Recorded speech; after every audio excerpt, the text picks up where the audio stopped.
Hi guys, welcome back to another video. Today I have one more for my series of what's flowering inside my indoor garden for the month of December and January. I hope you enjoy it. Just to let you know, I spent some time away, so I may have missed some blooms or maybe some of my plants got a little bit stressed. So I had some bud blasts, but more than that, I hope you enjoy what I'm gonna show you. And to start, I have here my beautiful Zygopetalum No ID. This one is a green zygo, and I don't have many green orchids. I only have this one and another Paphiopedilum, and both of them are beautiful. I bought this zygo a while ago and it was in bloom. The thing is, I thought this zygo would behave like my other zygo. I have the Rosy Blue in my bedroom and it blooms 3 times a year under growing lights, super easy to look after, and I placed this zygo very close to the other one. What happened was this zygo never rebloomed for me, so I came to the conclusion that it needs brighter light than my other zygo. So they are not all the same. As you can see, this one behaves a little bit differently. So I had to remove it from my growing lights, from my shelving, and place it where my cattleyas are, exposed to very bright light, natural bright light. And also I repotted this zygo here because it fell on the floor and the roots were getting extremely dry, and I potted up only in sphagnum moss. This is an extremely thirsty plant, so I have to keep constantly watering it, look into the mix, but it's growing nicely now and finally pushed out 2 flower spikes. What I adore about these plants is that the flowers are very different from my other zygo. It has petals and sepals that are pointy and very green, and has a purple lip to contrast with the rest of the flower. I am sure this plant is capable of much more. However, since I repotted it recently and I just placed it under natural light, it was the first time that it rebloomed, so let's wait for another season and see what happens. Hopefully I'll have many more green flowers. It has a typical Zygopetalum fragrance.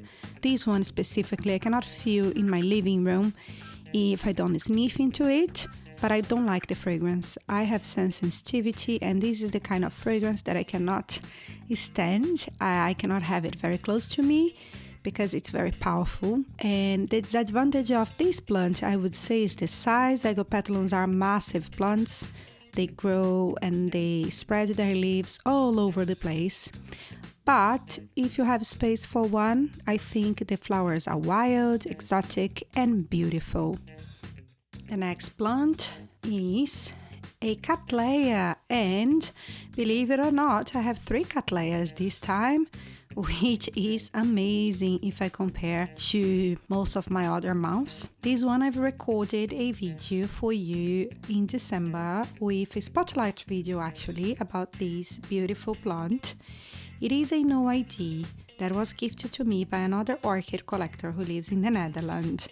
And it is one of these cattleyas that has these spotted petals and sepals and has a white and purple lip. I think it's very common out there. There are many hybrids that are like that, so I don't know if it's possible to even come close to a name. But this is a bifolia cattleya and it has a very powerful fragrance. For me, the downside of this plant is the fragrance. It is very powerful. It's like mothballs, and I can feel it in my living room. If I'm sitting nearby, I cannot even work because it gets me so sick. So, although I like the flowers, I hate the fragrance so much, and it's one of the most powerful fragrances that I have in my collection. I don't know what I'm gonna do about it. I have to place it very far from me. So that's the downside of this plant, but more than that, is a very resilient plant. It grows super fast, and I'm so happy to have it finally in bloom. Anyway, I will link the video down below that I created talking a little bit more about this plant, but from now I will just show you the B-roll.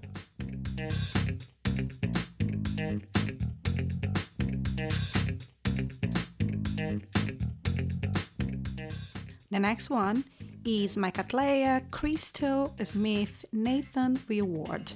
And this one I unboxed it here. It was my last unbox before I went to Brazil. I think I called that video as an early Christmas gift where I got 3 Cattleyas. And I haven't repotted them yet because none of them had any new growths, and I didn't want to just repot, lose the roots without knowing when it will push through new roots. But when I went to Brazil, for any reason, I don't know if that's a new growth, it pushed out a completely new growth while I was away, very quickly matured this growth, or if that was already with the plant, I didn't notice and start pushing out roots. And also produced a bud. When I arrived, I saw the bud and I was so happy. So this bloom is not on me. I wasn't growing this plant before. It is with me for I think like 2 months now, or a little bit more, but basically it's placed on my growing light and I was waiting for it to push out a new growth. What I noticed is that it blooms super quickly and the flower is so lovely. What I like about this plant is that it is a compact Cattleya. It's one of these small size ones that you can place with your Phalaenopsis or close to other plants, and you won't fill your space, which is amazing. Another thing that I think, it grows super fast, which is a plus. And I love the bloom. It's only one flower, but the pink is so sweet. For me, the highlight of this flower is the lip. It's the yellow of the lip. It's that sort of bright yellow that it is simply beautiful. You don't see around much in flowers. It's very much yellow and it's beautiful tone of yellow. So I love the lip of this plant. It has no fragrance whatsoever, just to let you know, at least that I could feel. But the plant is super lovely and I can't wait to grow it more, and hopefully it will be a healthy Cattleya. Next one is still on the realm of Cattleyas, but this time I have here a Brasso Cattleya. It's the Highway Star only one. I have also recorded a video where I showed you this one. It was one of my highlight videos because I was so in love with this plant when it bloomed. I've been growing it for a while. It has never bloomed for me, and I think because of the thrips infestation, it produced shade but not blooms. But now it push out 5 blooms, and I think it's capable of much more. And not only that, but it is a compact type of Cattleya. Again, it won't fill your space, it fits everywhere and grows super fast. This one I know for sure that grows super fast, and I am very happy to keep it in my collection. I will leave the video that I recorded down below. But one of the highlights of this plant is that 50% of its DNA is composed by Brassavolas, and I think that's the reason why the leaf has some dots within the purple and the white, is because of the Brassavola. Not only that, but the fragrance reminds me of the Brassavolas a lot. It's that type of light, floral, beautiful fragrance. And look, I am not into any type of fragrance, but this one, it's a super plus. It's beautiful. I love it so much. So I'm very happy with this plant, and I love the color combo as well. The fact that it has this elegant tone of white, that's not tone actually, it's very much white with a purple lip. Oh, it's beautiful. Anyway, I've already talked a lot about this plant, so let's go to the next one. Next one is my beautiful purple Vanda No ID. I have recently recorded a video about how to grow Vanda orchids indoor, and I use this one as an example, as also to show you how I grow this plant successfully. This is one of the healthiest Vanda that I have in my collection, the one that's the easiest one to grow. It produced blooms for me like maybe 3 times a year, which is amazing. I grow it under growing lights. It's doing super well. This plant is one of these Vandas that push out these large flowers because the plant is also large. I love how large and beautiful the flowers are. More than that, that it has this tone of purple that some people say that's a blue vanda. It's not, it's just a purple vanda, but it's a beautiful cool tone of purple. It has no fragrance, but when you buy a vanda, you buy because of the bloom show more than anything. Honestly, the blooms are definitely breathtaking, and it's worth having at least one in your collection if you can, if you have the space for it. I will also link the video down below, and let's go to the next one. This one is one of the highlights of my month. It's my cute Tolumnia Gyrac Rainbow. I love Tolumnias because how small and compact they are. But not only, if you look at the size of the plant and how tall and big the flower spikes are, I think it's a perfect combo. Tolumnias are miniature type of orchids, but this one is the oldest one in my collection, so it's becoming a bushier Tolumnia. It's the best bloom that this plant pushed for me so far. I grow my Tolumnias exposed to natural light, but when I noticed the flower spike on this one, I decided to push it under my growing lights because I want to have a straight up flower spike, and I usually have the type of pendant flower spikes. I just want to have something different this turn, so it works perfectly. It's a very tall flower spike with many tiny small red flowers. This plant is all red. The leaves, the petals, sepals, everything is red. And I love it. I think it's adorable. Looking to this bowl of red when I'm looking to my shelving, it is amazing. If I could, I would have 100 Tolumnias. I have no space for it, but they are super cute.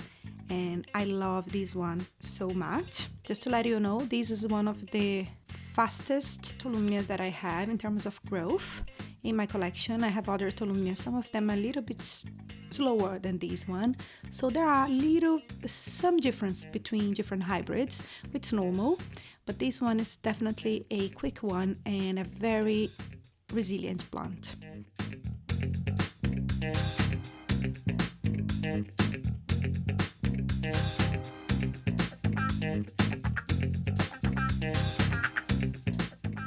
Now coming to the realm of Phalaenopsis. I know that's one of the favorite genera out there in orchids. People are crazy about Phalaenopsis orchids, so they are affordable, you can find them everywhere, and that's the case of this first hybrid. I found it locally in a garden center maybe 2 years ago, and I call it my Phalaenopsis leopard. I have no idea since I bought it locally, but it's a very strong plant. It pushes out a keiki, so I have the keiki and the mother plants. They are both potted together. I have 2 different flower spikes here, and the flower spike were very tall and long, so I decided to stake it this time. They are all together. I didn't place it into a direction of light. What happened is the buds, they open in all different directions, which is fine. It's not the cleanest bloom show, but I think it's still beautiful. What I love about this plant is that it definitely looks like a leopard print. It has all of these dots, and also it has some waxy, the flower is waxy compared to some other Phalaenopsis, and it has a different color combo from most of the ones that we find locally. It's the mix of yellow and brown, I would say, or purple, and I think the contrast is beautiful.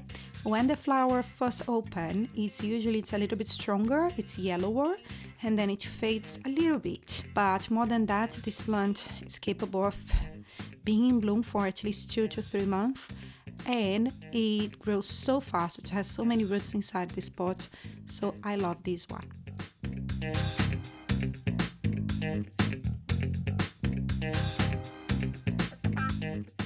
The next one is one of these hybrids that is a classical among orchid collectors.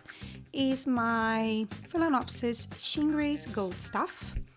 This is so famous because of the color contrast as well. It's not purple, pink or white. When you look at the flowers, they look like they are orange, a bunch of orange flowers, but in reality it's a mix of yellow and purple again. You have the purple veining, and when you look from the distance it becomes like an orange tone of flower. which is great. It's also a very resilient Phalaenopsis. It has been with me for a long time, and it pushed out 2 flower spikes this time. The first one is already fully open. The second one will bloom soon, which is great. More than that, it has some sort of fragrance, but only if you sniff into the flowers you feel something like dusty, but it's not perfumey at all. The thing about this plant is if you look at the top flower, you notice that there are some dots on it, like brown dots, because I think it got attacked by some fungus. It was very close to my window that gets very wet now that's winter. So it probably was the flower got wet as well, and then it developed some fungus, which is okay, but that's what happened to that flower. You have seen this plant in bloom before if you followed me here. I hope you enjoy it. It should be very cheap and very easy to find around supermarkets, garden centers. I found mine in a local supermarket, so I'm sure you can find one around as well. I hope you enjoy this bloom show, and let's go to the next Phalaenopsis. The next Phalaenopsis is my white no ID Phalaenopsis. It's the only fully white Phalaenopsis that I have in my collection. It's a small one. It might be the soft cloud, I'm not sure, but looking into the pictures online, it's very possible. I love this Phalaenopsis, I think more than the other ones because of its history. Many years ago, I went to one local supermarket here in the UK and I found 4 Phalaenopsis for 25p. So they were very, very cheap. They were basically going away. They were about to throw them in the trash because they were very dehydrated and they had no blooms whatsoever. So I got them home, I rehydrated them, all of them survived, which is amazing. They were all different as well because back then I couldn't know if they were the same or not. But anyway, this one is a white Phalaenopsis and it bloomed last year as well, but the bloom show wasn't as powerful and beautiful as this time. I decided to let the flower spike hang, so it has this cascade of miniature white flowers. So the flowers, they are all white with a yellow, subtle tone of yellow lip. What I like about this Phalaenopsis specifically is the amount of tiny flowers that it produces. It's beautiful. I know that I'm saying that most of them are beautiful, they are. But this one, it's like, if I can keep it in my collection, if it survives for years and years, I will not regret it because it's so wonderful to see this tone of white blooms. Honestly, if you enjoy Phalaenopsis, if you don't have a white miniature Phalaenopsis, maybe you should get one because they are truly, truly wonderful. And I love this one. I think I've said that already, so I'm repeating myself. But let me leave you with these beautiful blooms and let's go to the next one. The next one is my Phalaenopsis ministrela. That's more like a polychilous type of Phalaenopsis. It's a primary hybrid between the Trasps crossed with the Cornocervi. What I love about these blooms is that they are very, very red, and it's this sort of vinyl type of flowers. They look leathery, they have this sparkly effect to them, which is great. They also have a fuzzy lip that comes from the Tetrasps, but I think the color is more like from the Cornocervi. It blooms a lot. Since it bloomed first time for me, it's been going on and off. It's also a cake producer, so I have 2 cakes on the way and many aerial roots. As I said before, what I love about this hybrid is definitely the color because it's very different from most of my Phalaenopsis, and it has a yellow center which gives a nice contrast, but I can't wait to have it pushing out many more flower spikes and blooms. It would be lovely to see it fully in bloom because it's one of the most adorable colors that I have in my collection. Again, I've showed you during my Christmas, when I record the Christmas video, I've shown you this plant, so I will leave this video linked down below as well.